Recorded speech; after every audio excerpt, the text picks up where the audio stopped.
Hi, everybody. Welcome to the show. I appreciate you tuning in for another brand new episode. So, what are we talking about here tonight? Folks, we just finished up with the most recent Academy Awards ceremony. Now, it was a big event if you're in the horror crowd because there was a number of high profile horror films from 2024 that actually caught nominations this year. Substance, Alien Romulus, Nosferatu, amongst others, were all nominated for Academy Awards.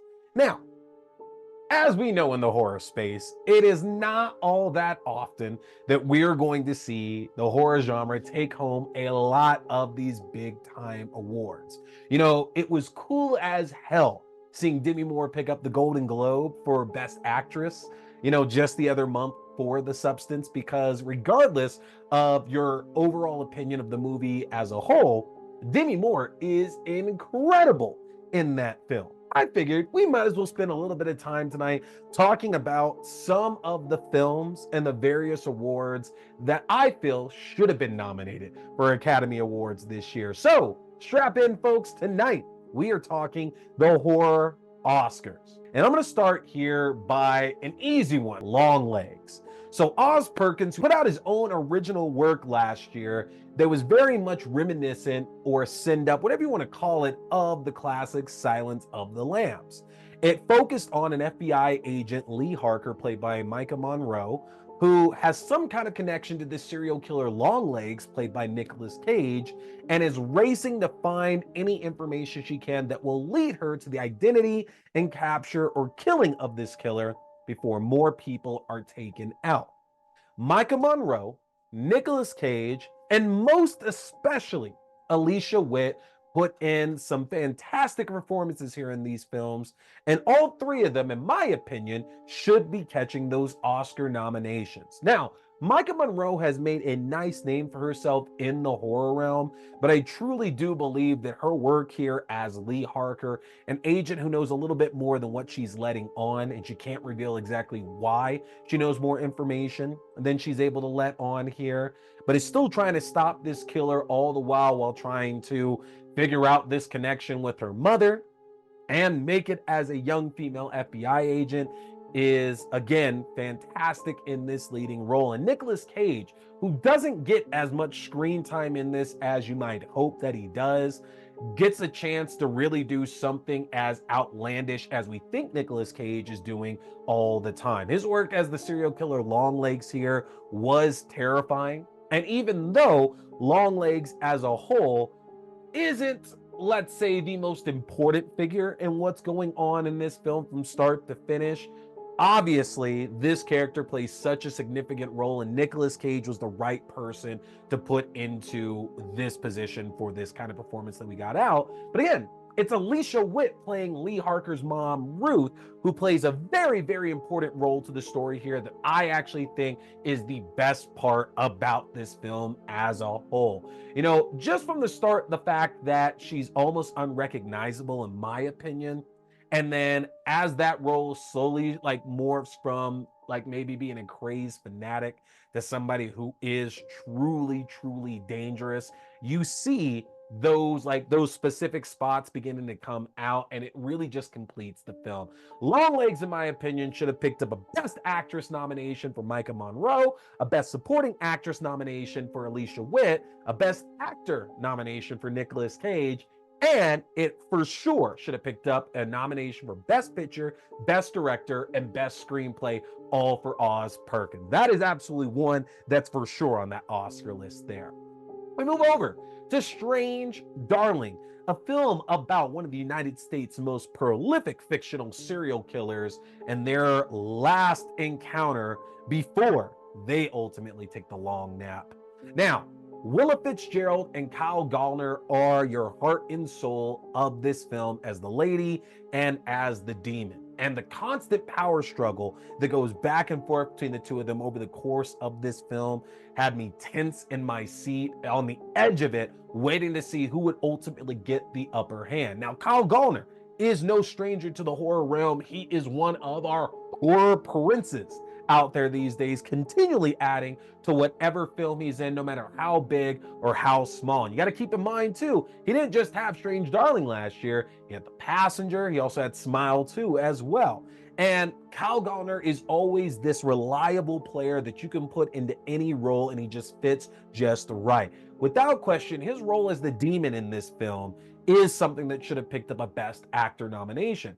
But not to be outdone, Willa Fitzgerald, who we should know from the Scream TV series or from the first season of Reacher, comes in as the lady and has just as much energy, just as much to show out here as Kyle Gallner does. And again, it's a battle between the two of them to see who's really holding the attention more for you on screen. They both do a fantastic job, but there's just something mesmerizing about what Willa Fitzgerald does in this role that, again, even as the power balance goes back and forth, it is hard just not to be in awe of what she's letting out here on the screen. Her role as the lady should have absolutely picked up a Best Actress nomination.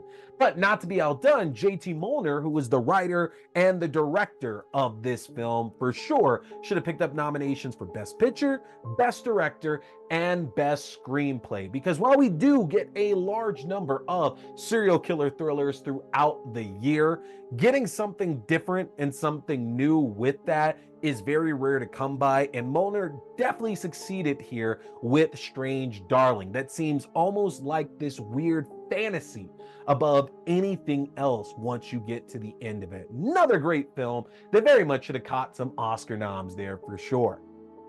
Number 3, I saw the TV Glow. I was raving about this film to anybody who would listen last year, and Jane Schoenbrunn absolutely does a fantastic follow-up to the freshman outing, We're All Going to the World's Fair. This was a perfect way to raise the stakes and make a bit of a bigger encompassing photo compared to the self-contained story that we got in We're All Going to the World's Fair.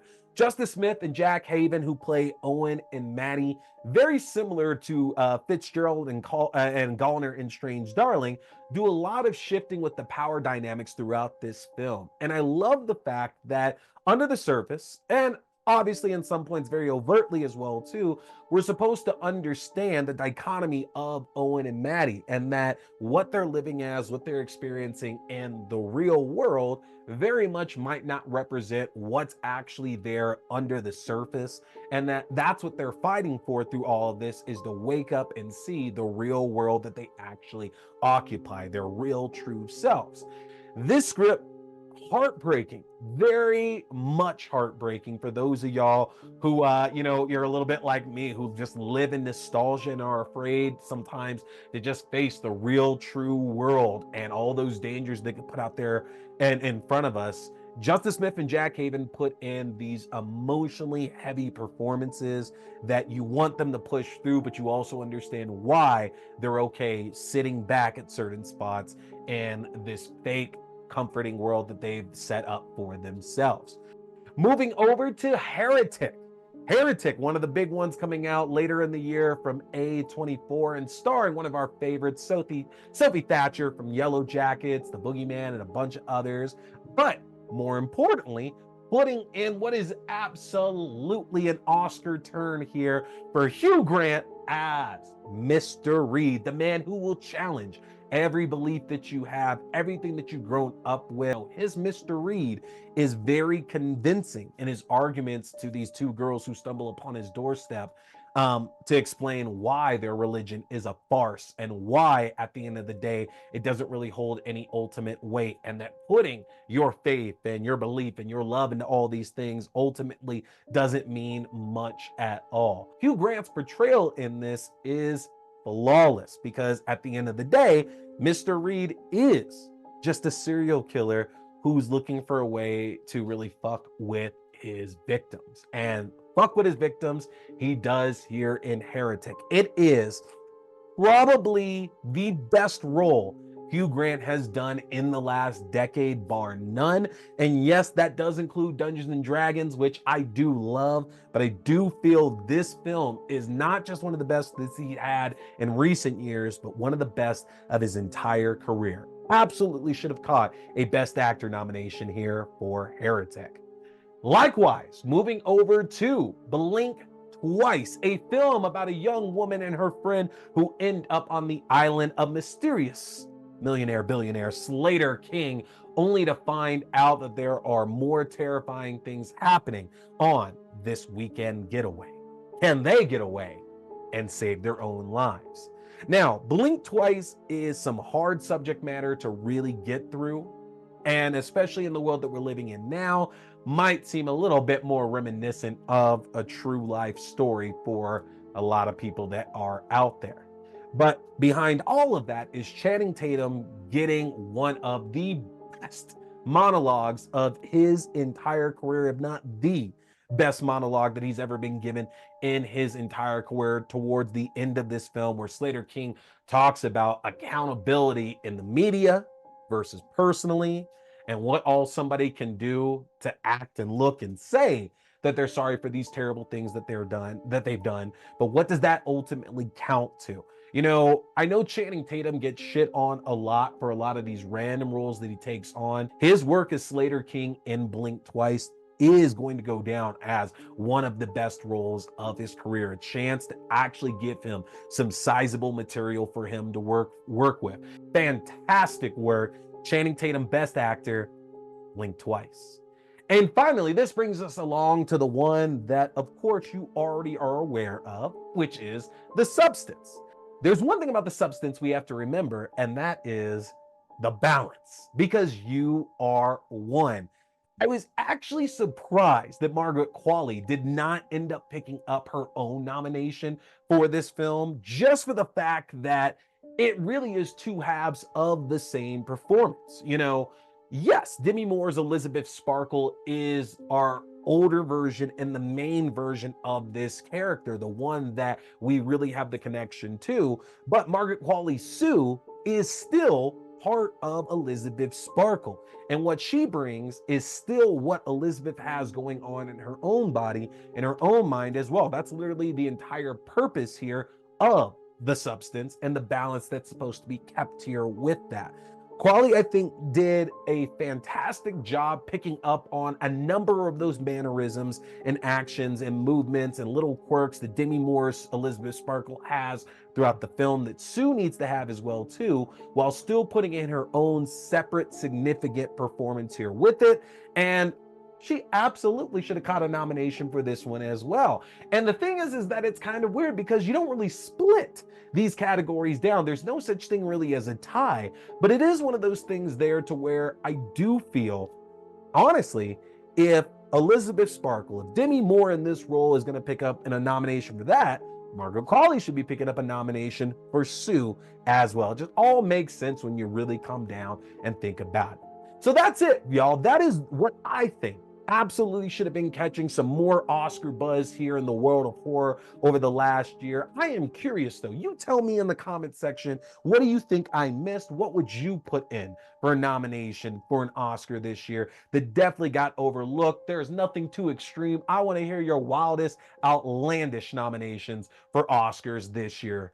Tell me in the comment section here, folks, and don't forget to hit that subscribe button because I got more great reviews coming your way. The best way to stay on top of that is get subscribed to linktr.ee/T-Scary-Movie. If you get subscribed to my link tree, that's going to give you access to the YouTube page for the video versions of the show, your favorite podcasting platforms, the audio-only versions of the show, my Letterboxd page for written reviews and movie rankings throughout the year, to my TikTok page for full episodes, movie news, and movies premieres, my Twitch page for horror gaming, and my Fangoria shop page for a 20% discount off anything in the Fangoria shop.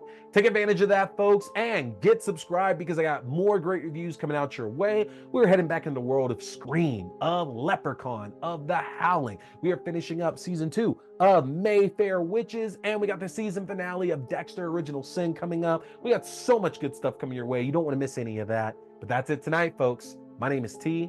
We're talking scary movies. Stay scared.